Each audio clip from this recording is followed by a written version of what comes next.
Titanic को डूबे हुए 111 साल हो गए। जब टाइटैनिक बना तब कहा गया ये कभी डूब ही नहीं सकता, लेकिन सालों पहले ये एक आइसबर्ग से टकराया, डूब गया। कई लोग ये सोचते हैं कि इतने सालों बाद भी टाइटैनिक को समुद्र से बाहर क्यों नहीं निकाला गया। तो आज की इस वीडियो में हम आपको बताएंगे कि टाइटैनिक अब तक बाहर क्यों नहीं आ पाया। 10 अप्रैल 1912 को ये वो वक्त था जब एक बेहद खूबसूरत, बहुत सारी सुविधाओं से लैस लग्जरी रॉयल जहाज एक यात्रा पर निकला। ठीक 5 दिन बाद डूब गया। पूरी धरती पर 71% पानी है, 29% भाग स्थल है। समंदर वाला भाग इतना बड़ा है कि आप उसकी कल्पना भी नहीं कर पाएंगे। डूबने के लगभग 73 साल बाद यानी 1985 में टाइटैनिक को ढूंढा गया, लेकिन उसे ढूंढने के 38 साल बाद भी इस जहाज को समंदर से बाहर नहीं निकाला जा सका है। टाइटैनिक जहाज के डूब जाने के बाद वैज्ञानिकों ने इसे ढूंढने की जी जान से कोशिश की। आखिरकार 1985 में अमेरिकी नेवी ऑफिसर और आर्कियोलॉजिस्ट रॉबर्ट बैलर्ड ने अपनी टीम के साथ टाइटैनिक को ढूंढने के मिशन पर निकल गए। फिर उन्हें पता चला आखिरकार टाइटैनिक कहां और किस हाल में है। जहाज को ढूंढने के बाद उसके कई रहस्यों के बारे में पता चला, जिसने पूरी दुनिया को हैरान कर दिया। वॉशिंगटन पोस्ट के मुताबिक टाइटैनिक समुद्र के 12,000 फीट की गहराई में डूबा था। टाइटैनिक द न्यू एविडेंस की रिपोर्ट के मुताबिक ये जहाज डूबने से पहले सही सलामत था, लेकिन जैसे जैसे टाइटैनिक समंदर की गहराई में समाया, ये 2 हिस्सों में टूट गया। रिपोर्ट के मुताबिक टाइटैनिक आइसबर्ग से टकराने के बाद नहीं डूबा था, जहाज में आग लगने के कारण ये डूबा। खोजकर्ताओं को जब जहाज का ये मलबा मिला तो उन्होंने देखा कि जहाज में मौजूद कई चीजें वैसी की वैसी हैं। जहाज को बाहर निकालने की बहुत कोशिश हुई, लेकिन वैज्ञानिक ये जान गए थे कि उसे बाहर निकाल पाना नामुमकिन है।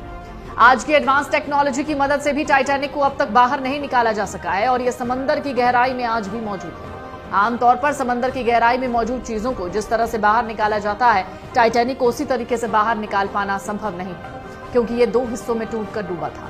लेकिन टाइटैनिक सबमरीन और पावरफुल मैग्नेटिक टेक्नोलॉजी की मदद से शायद बाहर निकालने की कोशिश हो, पर इन कामों में बहुत सी मुश्किलों का सामना करना पड़ता है, जिसमें से सबसे बड़ा कारण है टाइटैनिक का वजन। इसका वजन है 46,000 टन, जो कि बहुत ज्यादा है। दूसरा कारण है पानी का दबाव, जो जहाज के वजन को कई गुना बढ़ा देता है। टाइटैनिक जिस जगह डूबी उसकी गहराई बहुत ज्यादा है, वहां चारों तरफ अंधेरा है। समुद्र की गहराई में तापमान 1 डिग्री सेल्सियस है। इन विपरीत परिस्थितियों का सामना करते हुए किसी इंसान का इतनी गहराई में जाना फिर वापस लौटना बहुत जोखिम भरा हो सकता है। ऐसे में यहां से मलबे को निकाल पाना तो बहुत दूर की बात है। समुद्र की गहराई में 4 किलोमीटर नीचे पड़े मलबे को विपरीत परिस्थितियों का सामना करते हुए बाहर निकालना लगभग नामुमकिन है।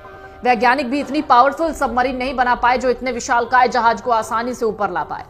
शुरुआत में वैज्ञानिकों का इस जहाज को बाहर निकालने का कोई प्लान ही नहीं था, लेकिन फिर उन्होंने कुछ तरीकों के जरिए टाइटैनिक को बाहर निकालने का प्लान बनाया। इनमें पहला प्रयोग था पिंग पोंग बॉल, जिसके जरिए जहाज को बाहर निकालना सोचा गया। वैज्ञानिकों ने तरकीब लगाई कि वो टाइटैनिक जहाज में पिंग पोंग बॉल को भर देंगे, ताकि ये सारे बॉल ऊपर की तरफ दबाव डालें। फिर ऐसा करके सबमरीन की मदद से जहाज को ऊपर खींचा जाएगा, लेकिन ये प्लान फ्लॉप रहा, क्योंकि कुछ वैज्ञानिकों ने यह तर्क दिया कि पिंग पोंग बॉल समुद्र की गहराई में जाते फट जाएंगे।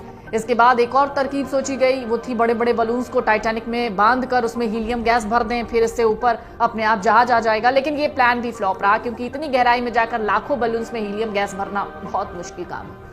फिर वैज्ञानिकों ने तरकीब लगाई कि बर्फ की डेंसिटी पानी की तुलना में कम होती है, इसलिए बर्फ पानी में तैरती है। उन्होंने सोचा अगर किसी तरह टाइटैनिक के पास के पानी को बर्फ में तब्दील कर दिया जाए तो ऐसा करने से पानी जो जहाज है वो पानी के ऊपर आ जाएगा। इस तरकीब का आइडिया था अमेरिका के इंजीनियर जॉन पियरे का। उन्होंने अपनी रिसर्च में कहा इसके लिए बहुत ज्यादा लिक्विड नाइट्रोजन की जरूरत पड़ेगी। आइडिया बेशक कमाल का है, लेकिन ब्रिटिश गैस कंपनी के मुताबिक इसे अंजाम देने के लिए करीब 0.5 मिलियन टन लिक्विड नाइट्रोजन की जरूरत होगी। तब सबके मन में ख्याल आया इतनी मात्रा में नाइट्रोजन समंदर की गहराई तक ले जाना नामुमकिन है। ऐसा करके ये आइडिया भी फ्लॉप। इसके बाद एक शिप बिल्डिंग कंपनी ने आइडिया दिया कि सबसे पहले टाइटैनिक पर जमी गंदगी जंग को साफ करना चाहिए। इसके लिए एक पावरफुल वैक्यूम क्लीनर की जरूरत होगी। फिर टाइटैनिक को एक मोटी सी लोहे की जंजीर से बांधा जाएगा, सबमरीन से जोड़ना पड़ेगा, इसे ऊपर लाया जा सके। लेकिन इस प्रोजेक्ट को अंजाम देने के लिए 20 मिलियन किलोवाट बिजली की आवश्यकता पड़ेगी, लेकिन जिन वायर्स के जरिए बिजली यहां तक पहुंचाई जानी होगी उनके फटने की संभावना है, इसलिए ये आइडिया भी फ्लॉप हो गया।